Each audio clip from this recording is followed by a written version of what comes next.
Viewer discretion is advised, as our content is not for the faint of heart. If you're going to piss your pants, have your next set of clothes on standby. Brace yourself for a journey into the eerie and the enigmatic, where every video promises to leave you with a sense of lingering unease. Subscribe now and prepare to be captivated by the unsettling whispers of the night.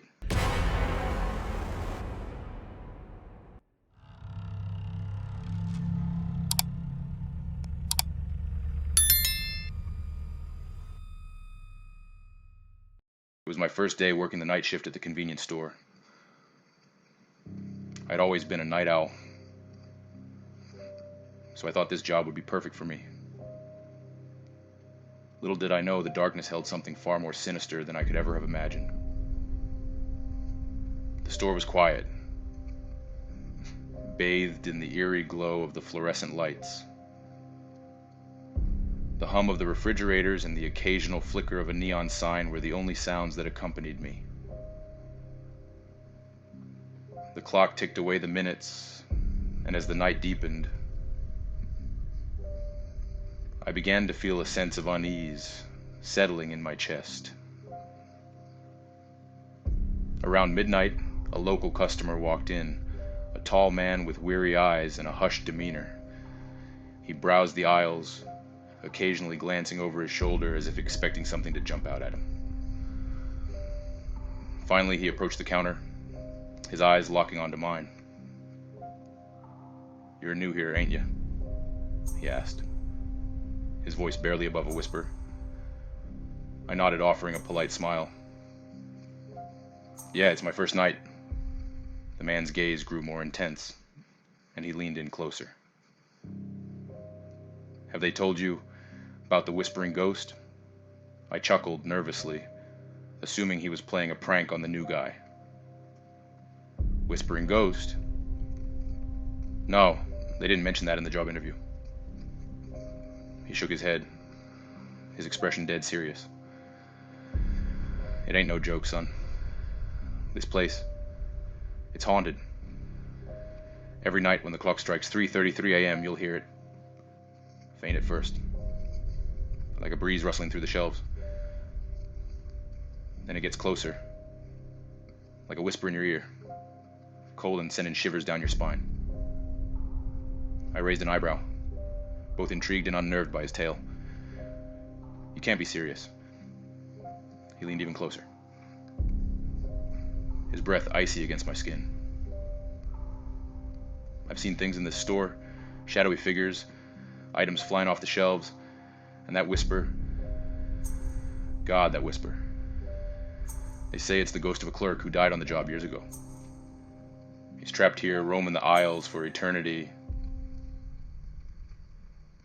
I tried to laugh it off, but my laughter was hollow, lacking conviction. "Come on, a whispering ghost. That's just an urban legend, right?" The man's eyes narrowed and he slid a piece of paper across the counter. "Write your name on this paper, son. Keep it with you tonight. If you hear that whisper, that cold breath on your neck, and you feel like you're being watched, just say your name out loud. It's your only chance."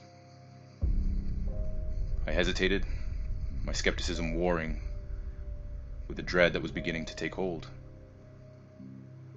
Eventually, I grabbed the paper and a pen, scribbling my name onto it.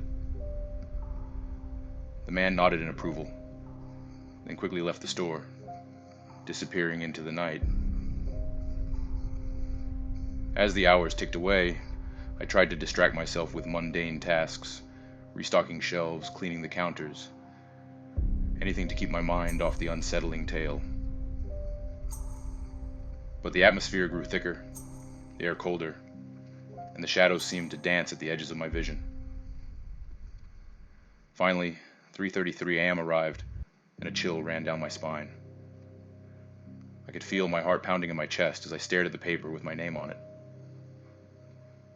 The store was deathly silent, and I strained my ears, half expecting to hear something. Anything. And then it began. A faint rustling, like a whisper in the wind, filled the air. My breath caught in my throat as the sound grew closer, echoing through the empty store. Panic seized me, and I clutched the paper with my trembling hands. "John," I whispered, my voice quivering. "My name is John." Suddenly, the whispering grew louder, right beside my ear. It was a frigid breath, icy tendrils that wrapped around me. Shelves rattled. I could swear I saw movement in the corners of my eyes. My heart raced, and I felt an overwhelming sense of being watched by something unseen. "John," I repeated, my voice louder this time, desperation creeping in. And then, as swiftly as it had begun, the whispering ceased. The air warmed, the shadows retreated, and the store returned to its eerie stillness. Trembling, I glanced around, half expecting to see a spectral figure standing before me. Days turned into weeks, and I continued to work the night shift at the convenience store. The memory of that night haunted me, and I couldn't shake the feeling that I had come face to face with something otherworldly. The customers who came in at night would sometimes glance at me knowingly, whispering amongst themselves. I never heard the whispering ghost again, but the knowledge that it might return, that it might be lurking just beyond the veil of reality, kept me on edge. The convenience store I thought would be a simple job had become a place of unending dread, a reminder that in the quietus horrors of the night, the darkness held secrets that could send a shiver down even the bravest Sewell's spine.